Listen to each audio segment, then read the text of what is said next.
Hey guys, what is up? It is Bibs7 here again, and welcome to another RuneScape 3 video here today. In this video, I'm going to be talking about the new boss that was released today, Raksha, the drops that it has, as well as my thoughts on it, as I've done it for quite a bit today. And I will be releasing a day one guide later tonight, so you guys can look forward to that. I just figured I could get this little video out since it's much shorter to make and easier, and then while this video is rendering and uploading, I can work on editing up the guide with all the footage that I've collected today. And I do feel pretty comfortable making a guide at this point, as I'm pretty sure I understand all the mechanics pretty well, as best as you can really on the first day. And I have strategies on how to deal with all of them at the very least, although they may not be the most efficient strategies. They can still be used by folks who are trying to get their first kill, or maybe just get their kills to go a little bit faster. So just for some info, I have currently got myself 34 kills at Raksha. 7 of those were solo and 27 of those were duo. I was duoing quite a bit with Nuznuz. You might know him. He is a fellow YouTuber and has been my friend for many years. And yeah, we did do quite a few duo kills, 27 here, and that was pretty enjoyable. It is a bit more annoying in duo, in my opinion. Solo is a bit more relaxed and fun because of the fact that in duo, I think there's at least like 3 times as many shadow pools that spawn, which makes it a lot more annoying having to micromanage killing those while trying to avoid him siphoning them on the 3rd phase. And that's really the only phase that the shadow pools come into play in most kills that I do now, because it's I'll almost never get the pulse attack where he absorbs the pools during phases 1 and 2. And of course, I'll go over all this in my guide if you have no idea what I'm talking about. But if people who have done the fight will know what I mean, hopefully, by that. But yeah, I did do 27 duos, and then he left at the end of the last hour, and I did another 5 solo kills. I did my first 2 solos at the start, and then I did duos the rest of the time until just the last hour, where I did 5 more solos. And yeah, after doing so many duos and going back to solos, it was like night and day difference in terms of the terms of the amount of pools. It's completely ridiculous how many pools there are in duo. I think they should really lower them. And one thing I think they should do with the pools as well is lower their HP. Like 1,000 is quite low, but I think you should just be one-hitting the pools at all times, because it's super annoying if you go and use like chain or something and it leaves one of the pools on like 200 HP and stuff like that. It can be really annoying. I really wish that they would lower the HP quite a bit to make it so you just one-hit them. But maybe they won't do that. I don't know. They don't want people to just be able to poke it with an auto attack. Although, honestly, I've found that to be one of the more useful ways to get rid of them, is to just hit them with a nice barrage. You can get the whole group of them. It tends to be pretty decent. I have been maging for pretty much all my kills. Actually, I did do an hour with range. And as far as I understand, range is generally superior as far as I know. Obviously, mage has been in the back burner for quite a while and still is, which I'll just be discussing later when I talk about the drops. But if you have really good range gear, it's probably best to range it. I do not. My best range gear is Serenic and Ascension crossbows. Eldritch is really strong at this boss and can help you out get your kills way faster because of the way the final phase works. So if you are able to range, I would definitely recommend that. And I really don't think this is a good boss to melee at all. It's just not conducive to melee, the mechanics. And I think that was probably intentional. They did want a boss most likely that people were going to range, and that's pretty much how they made it. And yeah, overall though, I've really enjoyed the first day of killing it here. It's been quite fun. A lot of people really don't like the prayer switching, the fact that you really need to prayer switch constantly on the boss if you want to have any sort of ability of survival. And I personally have had no issue with that, but that's kind of come from my experience base tanking at Solok, where I had to soul split flick constantly to maintain my HP because I didn't really bring any food. And I'm kind of been used to it from that. So going to Raksha really was no big deal for me after I had done Solok for so long. I haven't been able to fortick quite as much as I usually do with the prayer switches at Raksha, but I'm sure I'll get it down eventually to make it easier for myself and eventually be able to get faster kills. As you can see, my kill times are at the moment 5:07 in solo and 5:21 in duo. And I think I can get it a bit lower, but to get much lower, I think, again, a range setup will probably be the best thing to go for there. But yeah, like I said, most people don't like that prayer switching, but I have no problem with it. I'll be interested to see if Jagex does go back on that at all. Some people were thinking that they could maybe have the boss not come to MD if you are far away and will only mage and range you, which would kind of surprise me because it seems like this was very intentional that they wanted it to be prayer switching. But something that I think is very nice about it is how hard it does hit you, because since I'm fine with the prayer switching and I can hit that without a problem, and I don't really need to worry about getting hit those big hits by missing it. But when I do want to get a nice heal, the resonances at this boss are absolutely crazy. You can get huge resonances just on the auto attacks, which is different from a lot of other bosses because you can basically choose when you want to heal. You can heal on any of the auto attacks, unless of course it splashes on you, but you don't have to wait for a certain special attack, like say at Telos, unless you're really high in rage. You usually want to save your resonance for the hold still. But at this boss, you can pretty much use any attack as a pseudo hold still. And yeah, other than that, as far as the fight goes, like I said, in duo, the pools are extremely annoying. I hope they tone down the amount that there are in a duo, as it is a bit over the top. As far as it goes in solo, though, I have no real problem with those.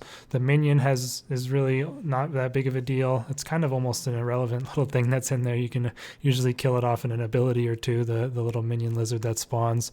And the final phase I like a lot, the way it's designed, because you can go about it a couple of ways. Like there's one way where you can basically take it really safe and go pretty slow about it, but get the kill, much more safely.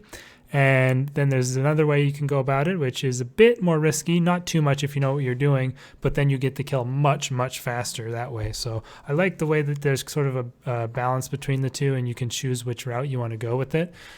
So I'm pretty happy with the way that's made. And yeah, it's not a super long fight, but it's not extremely short either, not like Magister short or anything like that.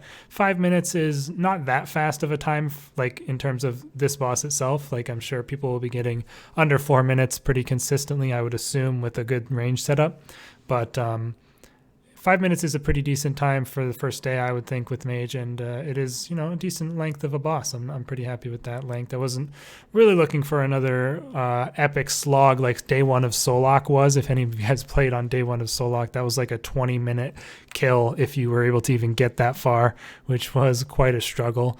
But yeah, that's pretty much my thoughts on it so far. I may make a follow-up video to this later on in the week when I have more KC under my belt. Or maybe I'll do like a 100 kill loot video and talk about it more in that. So you guys can check that out if you want to see it. It'll be out probably later this week. Probably do a 100 KC loot video would probably be my number that I want to shoot for. And yeah, other than that, I'll go ahead and talk about the drops now, I guess.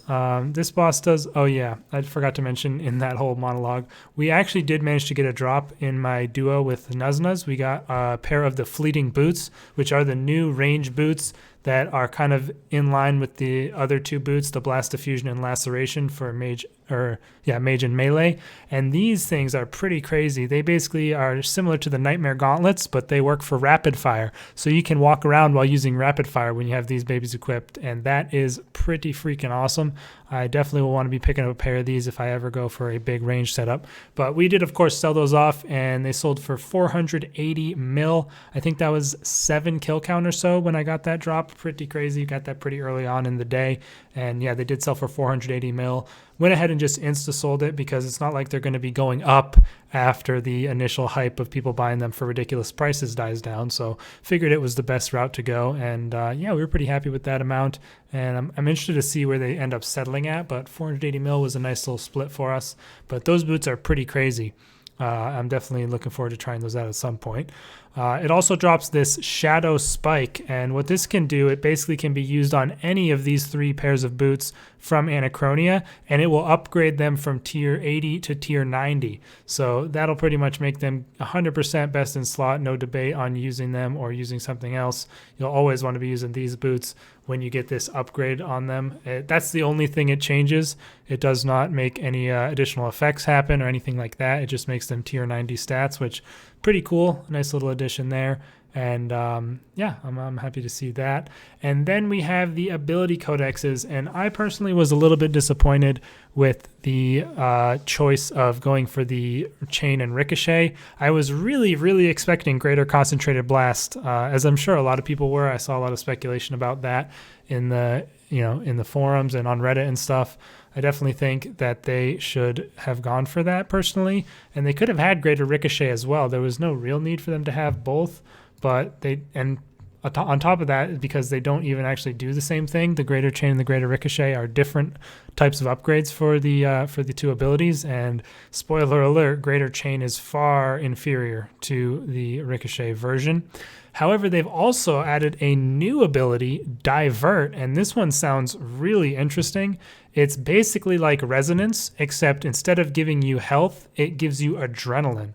So you'll basically block all the damage to you and give you adrenaline. Now, I haven't seen anybody use this just yet, so I don't know how much adrenaline it gives you, but that is a very interesting idea. As far as I understand it, it does share a cooldown with Resonance. Yeah, it does, says that on the main page, which obviously makes sense because you'd have to choose at that point, do you want health, do you want adrenaline? So this could be something that could help you out in a case where you maybe don't have Adren pod up, and you don't have like Limitless up. You can use a quick Divert, especially at this new boss, which hits very high, and get a ton of adrenaline and use your thresholds that way. I'm really interested to see how much this does give, and it's a pretty cool idea.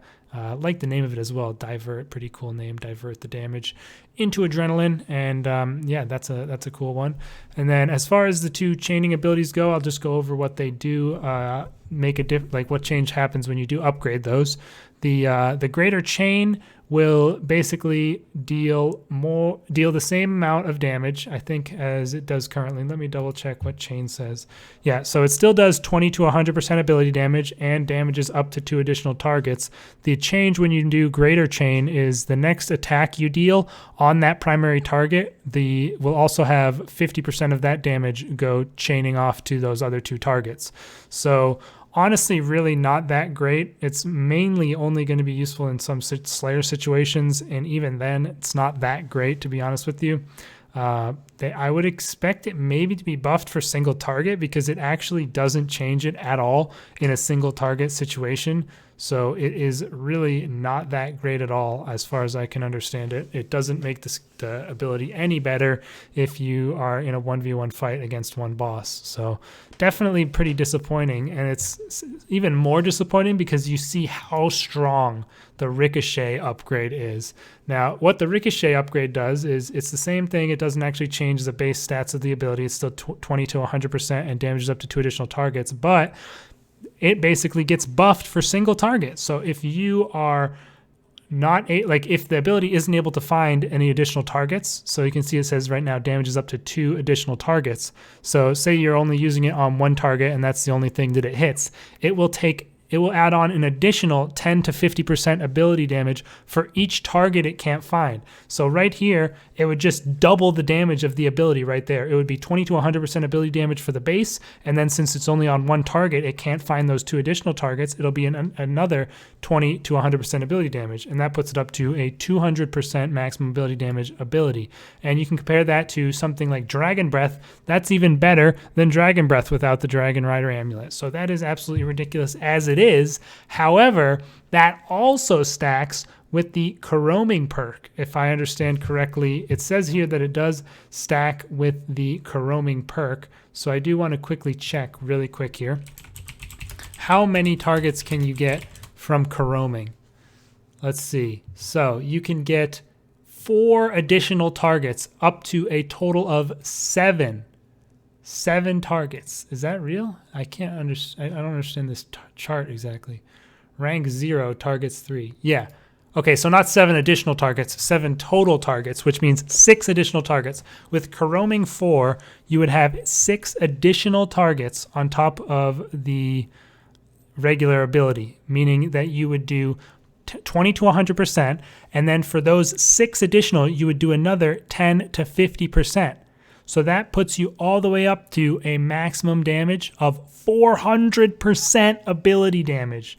That is absolutely insane with a 10-second cooldown. That is the most ridiculous thing I've ever heard. That is going to be insane to have. Like, for example, right here, you have 165% plus 215%. Quick math, really difficult. 380%. It's stronger than Wild Magic. It's actually stronger than Wild Magic. That is absolutely ridiculous. Now, it's not necessarily always going to be stronger than Wild Magic. Sorry, I mean, that's not necessarily what it would be, because it's going to have probably a much bigger range of damage because of how large the ranges are. As you can see, 20 to 100%. So let's see what the minimum would be. You add on, what was it? 10 to 50. So you add on 10 for each missing target. So you would add on an additional 60%. So that would be 80 to 400%. But still, that is absolutely massive damage. And that 80 to 400%, and this is 100 to 380. So it's still like, that's, oh my God, 10-second cooldown, basic ability.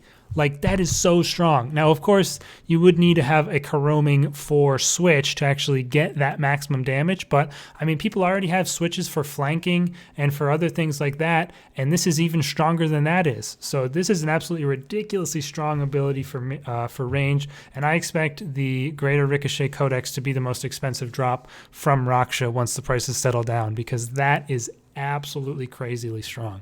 I can't believe they put that in with Karoming as it is, being able to get to, level 4.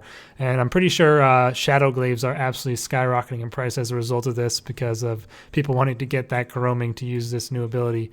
Absolutely mad.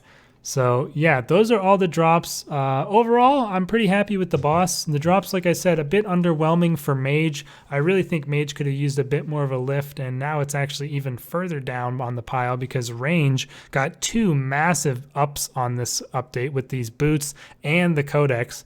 And Melee didn't get actually got nothing aside from the tier 90 laceration boots, which I think is deserving. But Mage almost got nothing as well, because this greater chain doesn't really make a big difference unless they buff it. So we'll have to see what they do going forward. But overall, I'm pretty happy with the boss. It was pretty fun to learn how to do it, and I'm looking forward to making a guide for you guys here tonight. So keep an eye out for that. And if you missed it, you can check out my no food solo kill that I did earlier. On my second kill at the boss, I managed to get a no food solo, which was pretty nice. I kind of had the boss pretty sussed out as I kept failing at the very end, even though I knew what to do. So by the time I actually got my first kill, I pretty much was able to do it with no food, since the resonance opportunities are massive. And it appears that this boss, the prayers block his damage by almost 80% or something like that, versus if you don't have the prayers on. So the amount of healing you can get from resonance basically makes it so you never have to eat if you want to go that route. But anyways, guys, I'll stop rambling now. Let me know what you guys think of the boss in the comments. Have you gotten any kills yet? Did you get lucky with any of those drops? And how insane is that Ricochet ability? My goodness. Thank you guys for watching, and I'll see you later tonight for the Raksha Day 1 guide.